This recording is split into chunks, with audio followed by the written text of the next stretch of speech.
హెబ్రీయులకు రాసిన పత్రిక 6వ అధ్యాయం 5వ వచనాన్ని మనం చదువుకుందాం. హెబ్రీయులకు రాసిన పత్రిక 6:5 చదువు. దేవుని దివ్య వాక్యమును రాబోవు యుగ సంబంధమైన శక్తుల ప్రభావమును అనుభవించిన తరువాత తప్పిపోయిన వారు హెబ్రీయులకు రాసిన పత్రిక 11వ అధ్యాయం 5వ వచనం. హెబ్రీయులకు రాసిన పత్రిక 11వ అధ్యాయం 5వ వచనం. విశ్వాసమును బట్టి హనోకు మరణము చూడకుండునట్లు కొనిపోబడెను. అతను కొనిపోబడక మునుపు దేవునికి ఇష్టుడై ఉండెనని సాక్ష్యము పొందెను. కాగా దేవుడు అతన్ని కొనిపోయాను గనుక అతడు కనబడలేదు. చాలు, ప్రార్థన చేసుకుందాం. కృపగల ప్రభువా, పరిశుద్ధుడా, జీవాధిపతి, మీకు వందనాలు. ఈ ఉదయ సమయంలో మీ పరిశుద్ధ సన్నిధిలో ఇలాగున నిలబడి మిమ్మల్ని ఆరాధించే కృపని మాకు ఇచ్చినందుకు మీకు వందనాలు చెల్లిస్తూ ఉన్నాను ప్రభువా. ఇదిగో తండ్రి, మీ కొరకు నమ్మకంగా జీవించడానికి మీరు ఇచ్చిన అవకాశం కొరకు కృతజ్ఞతలు చెల్లిస్తున్నాను. మీ పక్షంగా నిలబడడానికి నాకు ఇచ్చిన అవకాశం కొరకు స్తుతులు చెల్లిస్తున్నాను. ఇక్కడ నిలబడి నేను మీ పక్షంగా మాట్లాడుతున్న ప్రతి మాట మీ దయ ఉన్నట్లు నన్ను మీ స్వాధీనంలో పెట్టుకోండి. నేను వింటున్న సంఘాన్ని జ్ఞాపకం చేసుకొని వెనగల చెవి, గ్రహించే మనసు, పాటించే జీవితాలు మా అందరికీ దయచేయమని యేసుక్రీస్తు వారి శ్రేష్టమైన నామంలో ప్రార్థించి స్తుతించి అడిగి వేడుకుంటూ ఉన్నాము తండ్రి. ప్రియులారా, పరిశుద్ధ గ్రంథంలో నుంచి ఈ సంవత్సరం మనం ధ్యానం చేసుకుంటున్న వాక్య అంశము, అలాగే ఈ సంవత్సరం కొరకు ఏర్పరిచినటువంటి మూలవాక్యము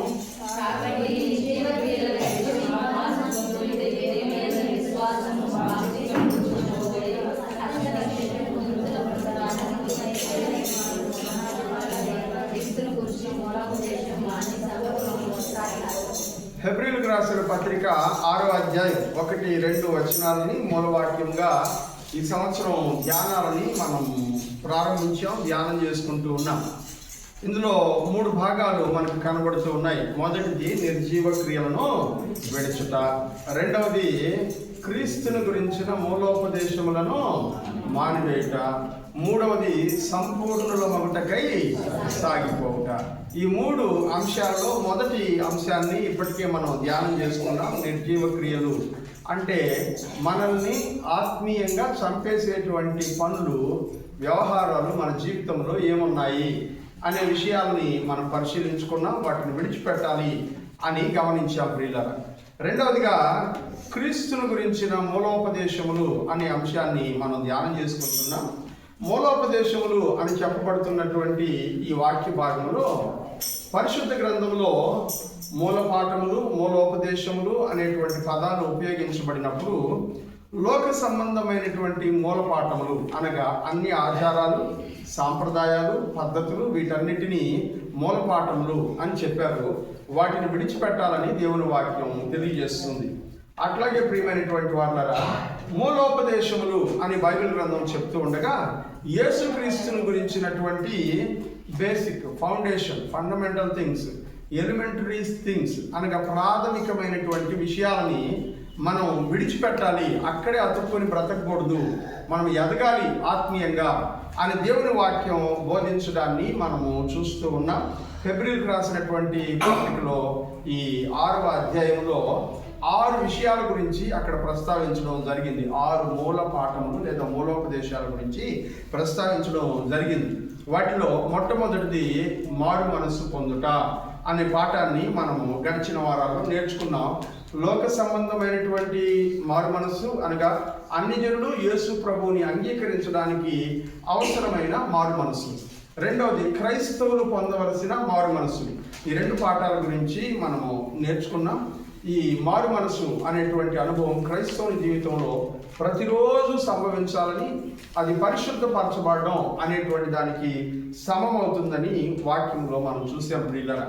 అయితే తర్వాత వాక్య భాగంలో దేవుని యందలి విశ్వాసము అనే మూలపాఠముల గురించి మనం ప్రస్తుతం నేర్చుకుంటూ ఉన్నాం. ఇది చాలా సుదీర్ఘమైనటువంటి అంశము అయినప్పటికీ కూడా ఎంతగా క్లుప్తంగా చెప్పగలనో అంత క్లుప్తంగాను, మరొకసారి దాని గురించి ధ్యానం చేయాల్సిన అవసరం లేనంత విపులీకరణంగాను వాక్యాన్ని మనం ధ్యానం చేస్తూ ఉన్నాం. మొదటి వారంలో విశ్వాసము అంటే ఏంటి, దాని నిర్వచనం ఏంటి, మనం నిజంగా అట్లాంటి విశ్వాసం కలిగి ఉన్నామా లేదా అనే విషయాన్ని గురించి మనం ధ్యానం చేసుకున్నాం. ఆ తర్వాత దేవుని గ్రంథంలో మనం చూసాము, విశ్వాసము అనబడినటువంటిది నిరీక్షింపబడు వాటి యొక్క నిజ స్వరూపం. మన కళ్ళ ముందు లేనివి ఉన్నాయి అనడానికి రుజువు విశ్వాసము అని మనం గమనించాం. గత వారంలో మనం విశ్వాసాన్ని గురించి వాక్యాన్ని ధ్యానం చేసుకుంటూ ఉన్నప్పుడు, విశ్వాసం వలన మనం నీతిమంతులుగా మార్చబడతాము అని దేవుని వాక్యం చెప్పడాన్ని మనం చూసాం. నీతిమంతులుగా మార్చబడటం లేదా రక్షించబడటం అనేవి జరుగుతాయి మనము దేవుని యందు విశ్వాసం కలిగి ఉంటే అనే విషయాల గురించి దేవుని గ్రంథంలో గత వారం మనం ధ్యానం చేసుకున్నాం. ఈ వారం మనం చదువుకున్నటువంటి వాక్యాంశం, విశ్వాసం మనల్ని దేవునికి ఇష్టమైనటువంటి వారినిగా మారుస్తుంది. హల్లెలూయా. విశ్వాసం మనల్ని ఏం చేస్తుందంట, దేవునికి ఇష్టమైనటువంటి వారినిగా మారుస్తుంది అని వాక్యంలో మనం గమనించాం. ఇప్పుడు అందుకు ఉదాహరణగా బైబిల్ గ్రంథంలో ఒకరిని గురించి దేవుడే రాయించాడు, పరిశుద్ధ గ్రంథంలో దాని గురించి రాయించాడు. ఆ వ్యక్తి యొక్క జీవితాన్ని గురించి కొద్ది నిమిషాలు నేను మీకు జ్ఞాపకం చేసి వర్తమానంలో ముందుకెళ్ళిపోతాను. విశ్వాసము మనల్ని ఏం చేస్తుందంట, విశ్వాసము దేవునికి ఇష్టమైనటువంటి వారినిగా మనల్ని మారుస్తుంది. దేవుడు మనల్ని చూసి ఇష్టపడేటువంటి స్థాయికి విశ్వాసం మనల్ని తీసుకెళ్తుంది అని వాక్యంలో మనం చూస్తున్నాం. ఇందుకు ఆదికాండము ఒక పర్ఫెక్ట్ ఎగ్జాంపుల్. ఆదికాండము 5వ అధ్యాయం చాలా పర్ఫెక్ట్ ఎగ్జాంపుల్స్ అందులో ఉన్నాయి. ఒకసారి మనము ఆ భాగంలోనికి వెళ్దాం. ఆదికాండము 5వ అధ్యాయంలోనికి వెళ్దాం. ఆదికాండము 5వ అధ్యాయంలో వాక్యంలో ఇలాగూ చెప్పబడింది. దానికంటే ముందు 4వ అధ్యాయం 25వ వచనాన్ని మనం చదువుదాం.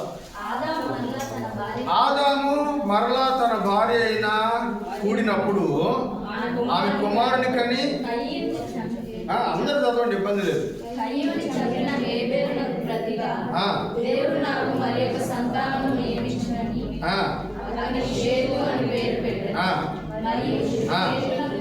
షేతునకు కూడా కుమారుడు పుట్టెను. చాలు. వాక్యంలో రాయబడినటువంటి కొన్ని మాటలు అక్కడ ఒక 10 మంది పేర్లు కనబడతాయి. 5వ అధ్యాయంలో ఒక 10 తరాలు, 10 వంశాలకు సంబంధించిన పేర్లు కనబడతాయి. ఒకసారి 5వ అధ్యాయం మీద దృష్టి పెట్టండి. నేను చెప్తా వెళ్తాను, ఒకసారి మీరు గమనించాలి. 5వ అధ్యాయం 3వ వచనం, ఆదాము 130 ఏళ్ళు బ్రతికి తన పోలికగా తన స్వరూపమున కుమారుని కని అతనికి షేతు అని పేరు పెట్టెను. షేతును కనిన తర్వాత ఆదాము, చదవండి, 800 ఏళ్ళు అతడు కుమారులను కుమార్తెలను కనెను.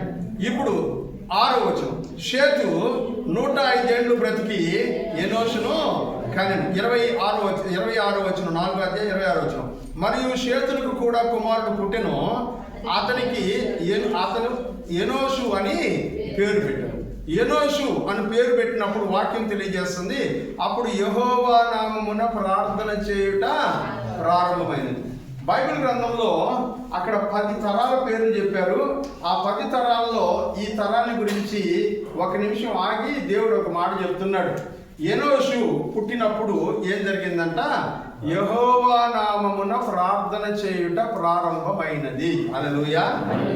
అంటే ఒక్కొక్క తరములో ఒక్కొక్క విశిష్టత, ఆ విశిష్టత వలన వాళ్ళు దేవునికి ఇష్టమైన వ్యక్తులుగా మారిపోయారు. హల్లెలూయా. ఇవాళ మనం అందరం ప్రార్థన చేస్తున్నాం. అలా ప్రార్థన చేయడం అనే ప్రక్రియ ఎప్పుడు ప్రారంభమైంది అంటే, ఎనోషు పుట్టినప్పుడు ప్రారంభమైంది అని వాక్యంలో మనము చదువుతూ ఉన్నాం. ఎనోషు వల్ల కాదు అది జరిగింది. ఎనోషు తండ్రి అయినటువంటి, ఎవరంటే ఎనోషు తండ్రి పేరు చెప్పారు, షేతు. ఎవరంట, పుట్టంగానే ఎనోషు మోకాలు లేచి ప్రార్థన చేశాడని కాదు. ఎనోషు పుట్టినప్పుడు షేతు ప్రార్థన చేయడం ప్రారంభించాడు అని వాక్యంలో మనము చదువుతున్నాం. హల్లెలూయా. షేతు ఏనోషు పుట్టినప్పటి నుంచి ప్రార్థన చేయడం ప్రారంభమయ్యాడు. అతను ఆ 10 మందిలో ప్రత్యేకంగా కనబడుతూ ఉన్నట్లుగా వాక్యంలో మనం చూస్తాం. ఆ తర్వాత కంటిన్యూషన్ దానికి మనం వెళ్దాం. 9వ వచనం, ఎనోషు 99 ఏళ్ళు బ్రతికి కైనానును కనెను. తర్వాత కైనాను 70 ఏళ్ళు బ్రతికి మహలేలును కనెను. మహలేలు 60 ఏళ్ళు బ్రతికి ఎరెదును కనెను. ఎరెదు 160 ఏళ్ళు బ్రతికి హనోకును కనెను. హనోకు 65 ఏళ్ళు బ్రతికి మెతూషలాను కనెను. ఇక్కడ ఒక నిమిషం ఆగు. హనోకు ఎన్ని సంవత్సరాలు? 65 సంవత్సరాల వయసులో ఆయనకు ఒక కుమారుడు పుట్టాడు. పేరేం పేరంట? మెతూషల. ఈ మెతూషల దేవునితో నడిచాడు అని వాక్యంలో రాయిలా. మెతూషలను కనినప్పుడు హనోకు దేవునితో కూడా నడవడం ప్రారంభించను. హల్లెలూయా. అంతకుముందు దేవునితో కూడా నడవలేదా అంటే ఉండుంటాడు. మనలాగే నామకే వస్తే ఆదివారం చర్చకు వచ్చి తర్వాత రోజుల్లో దేవుడిని మర్చిపోయే బాపట్లాగా ఆయన కూడా ఉండుంటాడు. కానీ 65 సంవత్సరాల వయసులో మెతూషలను కనిన తర్వాత ఆయన దేవునితో పాటు నడవడం ప్రారంభించాడని వాక్యం చెప్తుంది. ఎవరితో నడవడం ప్రారంభించాడంట? దేవునితో పాటు నడవడం ప్రారంభించాడు. దేవునితో నడవడం అంటే మామూలు విషయం కాదు. దేవుణ్ణి చూడడమే పెద్ద విషయం కదా. అత్యున్నతమైన సింహాసనం అందు ప్రభువు ఆసీనుడైన ఉండగా నేను సూచితిని అని యెషయా భక్తుడు చెప్తూ ఆయన అంటున్నాడు, నా నోరు అపవిత్రం, నా పెదవులు అపవిత్రం, నా చుట్టూ ఉండే జనాలు అపవిత్రం, నేను చచ్చిపోతానేమో అని ప్రవక్త అయిన యెషయా బాధపడుతున్నాడు. యెహెజ్కేలు ప్రవక్త అంటున్నాడు, ఇదిగో ఇది యెహోవా ప్రభావ స్వరూప దర్శనము, దానిని చూడగానే నేను చచ్చిన వారి వలె పడిపోతుని అని అంటున్నాడు. దానియేలు అంటున్నాడు, ఆ దర్శనమును నేను చూచినప్పుడు వారము దినముల పాటు సొమ్మసిని పడిపోతుని అని దేవుని వాక్యంలో చెప్తున్నాడు. మరి దేవుని చూడడమే అంత కష్టమైన పని అయితే హనోకు ఏం చేశాడంట? దేవునితో పాటు నడిచెను. దేవునికి స్తోత్రం కలుగును గాక. హల్లెలూయా. దేవునితో పాటు నడిచెను. ఒకరితో కలిసి ప్రయాణం చేయాలంటే 2 విషయాలు ఉండాలి. ఒకటి, వాళ్ళ మనసు మన మనసు ఒకటై ఉండాలి. హల్లెలూయా. ఉదాహరణకి మిమ్మల్ని ఎవరన్నా నెల్లూరు దాకా వెళ్దాం, ఈరోజు ఫలానా షాపింగ్ ఉంది, ఫలానా పని ఉంది, నాకు రండి అని పిలిచారనుకోండి, ఎవరితో పడితే వాళ్ళతో మీరు షాపింగ్కి వెళ్తారా? కొంతమంది ఉంటారు మన బ్యాచ్, ఆ బ్యాచ్ని పోగేసుకొని వెళ్తాం. ఎందుకంటే వాళ్ళ మైండ్ సెట్ మన మైండ్ సెట్ ఒకటిగా ఉంటుంది. ఆ ఒకే మైండ్ సెట్ ఉండేవాళ్ళు ఎంత దూరమైనా వెళ్తాం. దీన్నే సొలొమోను భక్తుడు ప్రసంగి గ్రంథంలో ఇలా చెప్పాడు. చదువుదామా? ప్రసంగి గ్రంథం, సొలొమోను రాసిన ప్రసంగి గ్రంథం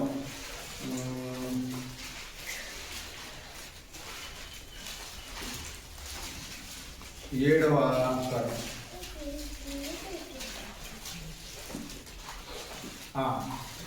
అధ్యాయం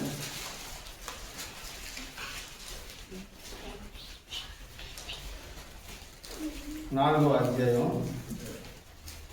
8వ వచనం చదువుదాం. అతనికి జతగాడు లేడు, కుమారుడు లేడు, సహోదరుడు లేడు. అయినను అతడు ఎడతెగక కష్టపడును, అతనికున్న ఐశ్వర్యం చేత తృప్తి పొందదు. అతడు సుఖముననుదని ఎరుగక ఎవరి నిమిత్తము కష్టపడుచున్నానని అనుకున్నాను. దాంట్లోనే ఒక చోట మీరు అదే అధ్యాయం అనుకుంటాను, లేకపోతే ఆ పక్కన అధ్యాయంలోనూ సమ్మతి లేకుండా ఇద్దరు కూడి నడుతురా.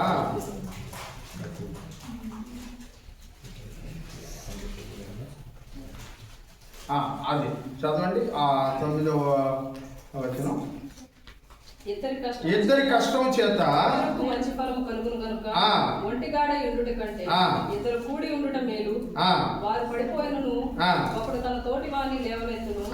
అయితే ఒంటిగాడు పడిపోయిన ఎడల వారికి శ్రమయే కలుగును, వారిని లేవనెత్తువాడు లేకపోవచ్చు. చాలా వాక్యంలో మరొక చోట ఇదే ప్రసంగి గ్రంథంలో అంటాడు, సమ్మతి లేకుండా ఇద్దరు కూడి నడుతురా.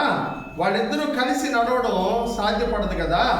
ఇద్దరు ఒకే మనస్సు, ఒకే ఐడియాలజీ ఉంటేనే కానీ ఇద్దరు కలిసి వెళ్ళలేరు. ఎందుకంటే వాళ్ళ మనస్తత్వం మన మనస్తత్వం రెండు కలిసి ఉంటాయి అనుకుంటే అట్లాంటి వాళ్ళతోనే మనం ప్రయాణం చేస్తాం. సమ్మతి లేకుండా ఇద్దరు కలిసి ఎక్కడికి వెళ్ళరు. ఇప్పుడు హనోకు ఎవరితో కలిసి వెళ్తున్నాడంట? దేవునితో కలిసి వెళ్తూ ఉన్నాడు.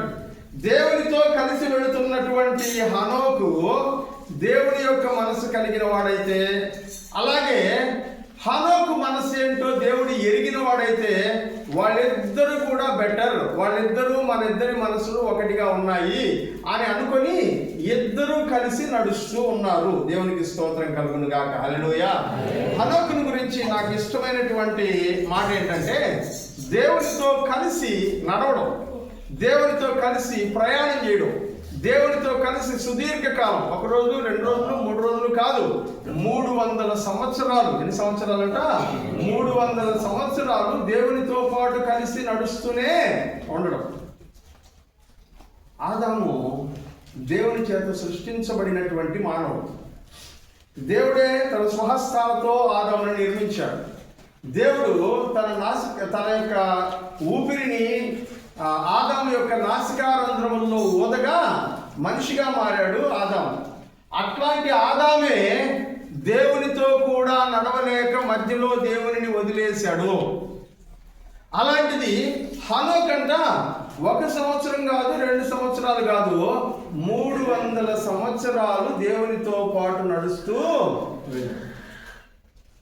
ఈ మధ్యకాలంలో మన విశ్వాసులందరూ కామెంట్ ఏంటంటే, యేసు ప్రభు రాకడ తొందరగా వచ్చేస్తే బాగున్నాం, ఈ టెన్షన్లు ఈ బాధలు పడలేకున్నాం, ఒకవేళ మనం ఎక్కడ నమ్మకం కోల్పోతామేమో, దేవునికి నమ్మకంగా నిలబడమేమో అని భయం వేస్తుంది, తొందరగా యేసయ్య రాకడ వస్తే బాగున్నాం అని అనుకుంటున్నటువంటి వాడు కొంతమంది ఉన్నారు. ఈ కాలంలో మరి ఎక్కువగా కనబడుతూ ఉన్నారు. యేసుక్రీస్తు యొక్క 2వ రాకడ త్వరగా రావాలని ఆకాంక్షించే వాళ్ళు ఎక్కువగా కనబడుతూ ఉన్నారు. మన వయసు గట్టిగా అంటే ఒక 50 సంవత్సరాలు, 60 సంవత్సరాలు, 70 సంవత్సరాలు ఉంటుంది. 70 సంవత్సరాల్లో మనం 20 సంవత్సరాలు దేవుడు అంటే ఎరగకుండా బతికాం. ఇంక 20 సంవత్సరాలు ప్రభుని ఎరిగిన తర్వాత 70 సంవత్సరాల వరకు మనం బతికితే ఒక 50 సంవత్సరాలు. ఈ 50 సంవత్సరాల్లో దేవునితో నడవడంలో ఎన్నిసార్లు పడిపోయినామో, ఎన్నిసార్లు బలహీనపడ్డామో, ఎన్నిసార్లు వెనకబడ్డామో, ఎన్నిసార్లు దేవుడి కంటే ముందుగా పరిగెత్తి దెబ్బలు తిన్నామో, ఎన్ని విషయాలు గమనిస్తే దేవునితో కూడా నడవడం ఎంత కష్టతరం అనే విషయం మనకు అర్థమవుతుంది. 50 ఏళ్ళు దేవునితో నడవడమే కష్టమైనటువంటి పని అని మనకు అనిపిస్తే 300 ఏళ్ళు దేవునితో కలిసి నడవడం అంత సులభమైన పని కాదు. హల్లెలూయా. ఇతను 300 సంవత్సరాలు దేవునితో పాటు నడుచుకుంటూ వెళ్ళాడు అని వాక్యంలో మనము చదువుతూ ఉన్నాం. దేవునితో పాటు నడవడం అంటే చాలా మంది ఏమనుకుంటారంటే అన్నిటినీ వదిలేసి సన్యాసం తీసుకొని వెళ్ళిపోవడం అని అనుకుంటారు. అంతేనా? చాలా మందికి అదే కదా, దేవునితో పాటు వెళ్ళిపోవడం అంటే సన్యాసం తీసేసుకోవడమే అని అనుకుంటుంటారు చాలా మంది. కొంతమంది పాస్టర్లు కూడా అలాగే బోధిస్తున్నారు.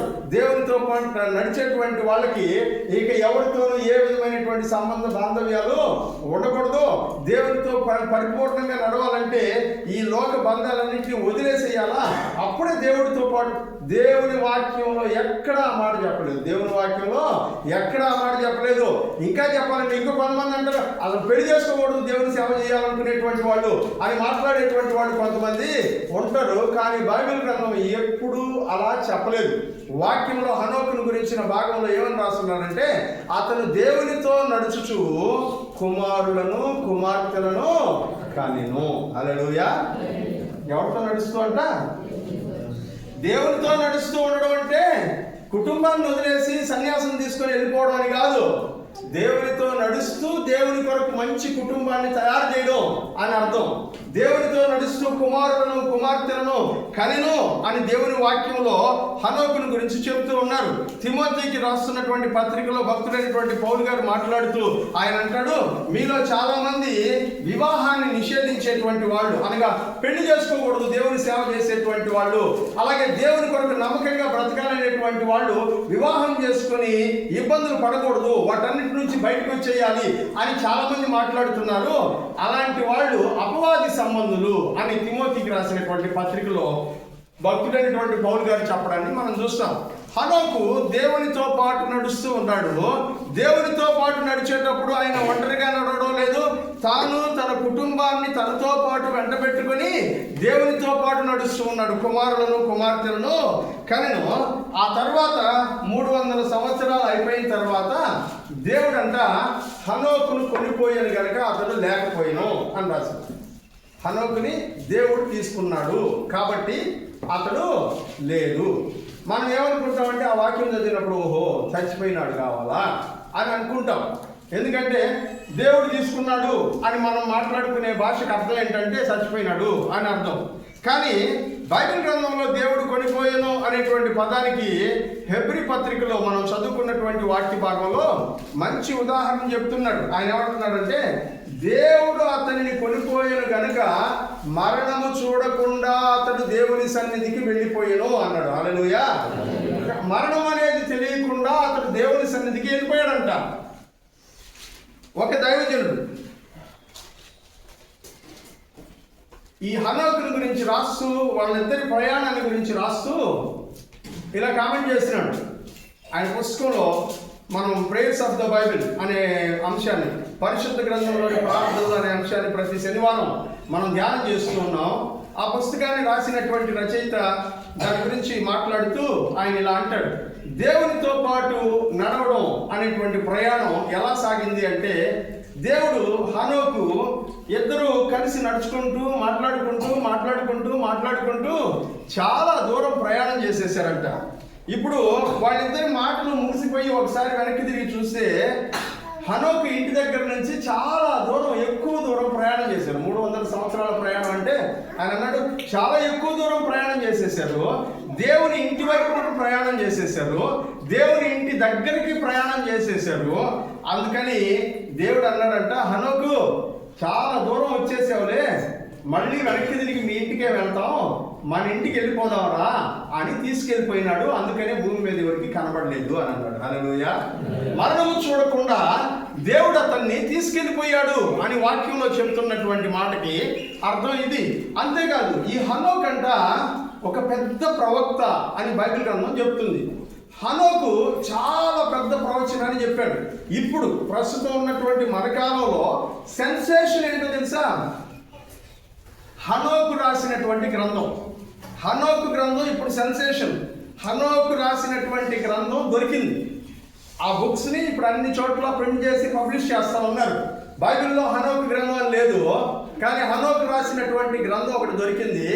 ఆ గ్రంథంలో యేసుక్రీస్తు యొక్క రెండవ రాకడ గురించి, దేవుని దూతలు ఈ లోకంలో ఎలా జీవించారనే దాని గురించి, దేవుని దూతలు మనుషులకి మధ్యలో ఏర్పడినటువంటి సంబంధాల గురించి చాలా వివరణాత్మకంగా ఆయన గ్రంథంలో రాశారు.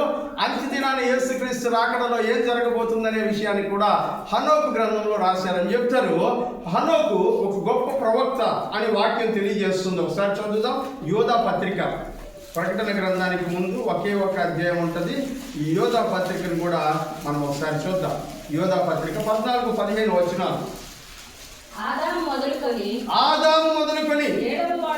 ఏడవ వాడైన హనోకు కూడా వీరిని గురించి ప్రవచించి ఇట్లనెను, ఇదిగో అందరికీ తీర్పు తీర్చుటకును వారిలో భక్తిహీనముగా చేసిన వారి భక్తిహీన క్రియలన్నిటిని గురించి, భక్తిహీనులైన పాపులు తనకు విరోధముగా చెప్పిన కఠినమైన మాటలన్నిటిని గురించి వారిని ఒప్పించుటకును ప్రభు తన వేవేల పరిశుద్ధుల పరివారముతో వచ్చును. చాలు ప్రియులారా, యేసు ప్రభు యొక్క రెండవ రాకడ గురించి హనోకు గారు చెప్పినటువంటి ప్రవచనాన్ని యోధా గారు తన పత్రికలో రాశారు. ప్రియమైనటువంటి వారులారా, హనోకు గొప్ప దైవజనుడు, గొప్ప ప్రవక్త అనడానికి ఒక మంచి నిదర్శనం మనం చదువుకుంటున్నటువంటి ఈ వాక్య భాగం. ఈ వాక్య భాగంలో చెప్తున్నటువంటి విషయాలు మనకు చాలా ఇంపార్టెంట్. ఇవన్నీ ఎందుకు చెప్తున్నారంటే, హనోక్ అంట ఇవన్నీ చేస్తూ ఉన్నప్పుడు దేవుడు హనోకుని చాలా ఇష్టపడ్డాడు అని చూసాం. హల్లెలూయా. హనోకుని చాలా ఇష్టపడ్డాడు. హనోకు చనిపోక ముందు హనోకుని గురించి ఈ ప్రపంచం అంతా ఒక మంచి సాక్ష్యం చెప్పేవాళ్ళంట. ఏమిటి ఆ సాక్ష్యం అంటే, దేవుడికి ఆయన అంటే చాలా ఇష్టం అని సాక్ష్యం చెప్పుకునేవాళ్ళట. హల్లెలూయా. చనిపోకముందు, చనిపోయిన తర్వాత కాదు, చనిపోకముందు అతను సంపాదించుకున్న సాక్ష్యం ఏంటో తెలుసా? దేవునికి హనోక్ అంటే చాలా ఇష్టము అని సాక్ష్యం సంపాదించుకున్నాడంట. ప్రియమైనటువంటి వాళ్ళారా, మనం అందరం కూడా ఒక రోజున ఈ లోకాన్ని వదిలిపెడతాం. ఈ లోకాన్ని వదిలిపెట్టినప్పుడు మనకు ఒక ఫోటో ఫ్రేమ్ కట్టించి, ఫోటో ఫ్రేమ్కి దండేసి ఆదరణ కూటం జరిపి, ఆదరణ కూటంలో సాక్ష్యాలు చెప్పమంటారు. ఏం చెప్పమంటారు? సాక్ష్యాలు చెప్పమంటారు. నేను ఎప్పుడు కోరుకునే విషయం ఏంటంటే, ఆదరణ కూటం అనేది ఎట్లుండాలంటే, జనాలు